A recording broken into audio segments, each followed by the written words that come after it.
This video clip shows how to produce an Argand diagram using polar coordinates in Autograph and then pasting this into Word.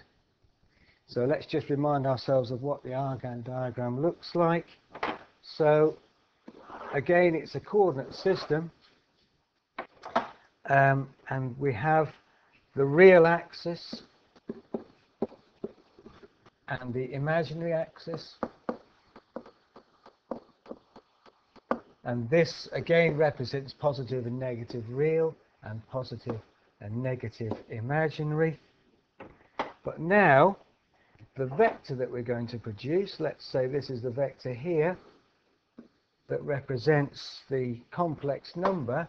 Let's take the example for the complex number 5 angle 40 degrees. Then what happens is, instead of going along x and up y in a Cartesian coordinate system, we draw an angle round of 40 degrees. So this angle would be 40 degrees here. And now I'm going around anti-clockwise because it's a positive angle of 40 degrees.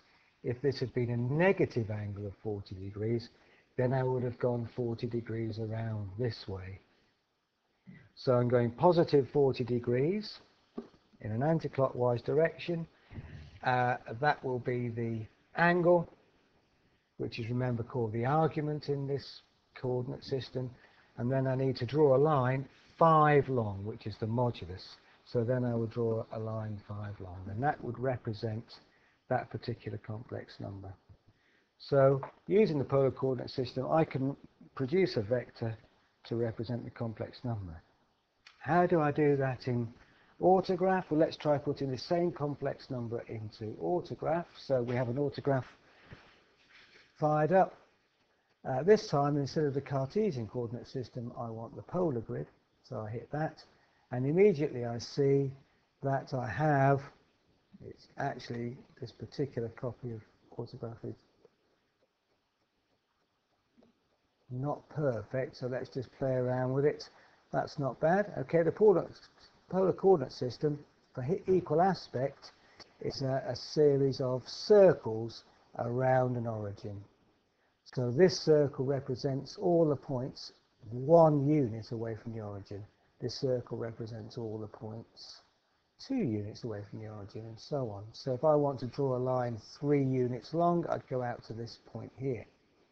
The only thing I need to consider now is what angle. So I need to go around 40 degrees to represent this unit, and 5 long. So it'll be around about here somewhere.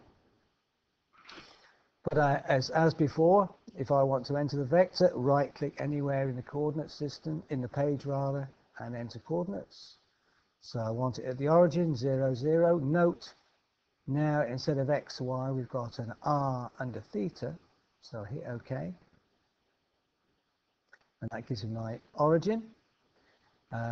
Right-click anywhere, and I'll be able to put the vector in. Before I do that, though, look at these 2 buttons here. I have the option of measuring the angle in radians or in degrees. Well, in this particular example, I'm measuring the angle in degrees. So check that button. Go back to here, right-click, enter a vector as before. But now instead of xy coordinates, I'm going to enter an r, so that's the modulus value of 5, and an angle of 40 degrees. So I'll just hit 40, I don't need to put the degrees in. Hit OK, and then it's drawn my vector. You can see it's off screen, so let's just zoom out, and we see the vector. If I want to zoom in on that particular bit, I can zoom box in just on this particular part of the coordinate system. I see it. I can hit equal aspect if I want, and I get my plot. When I've got it looking like I want it to look, I then, as before, hit page, copy pages bitmap, and then I can paste it into Word anywhere I like. And there is my Argand diagram drawn. I can then edit it. I'd like to maybe get rid of this here, so I can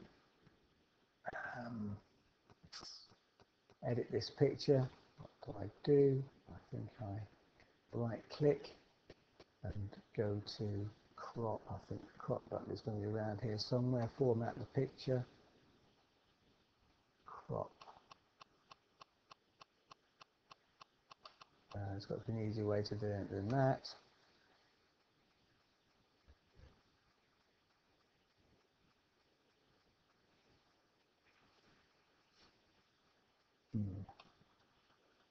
Oh well. Somebody will show me what to do that. I think, is it down here somewhere? Editing.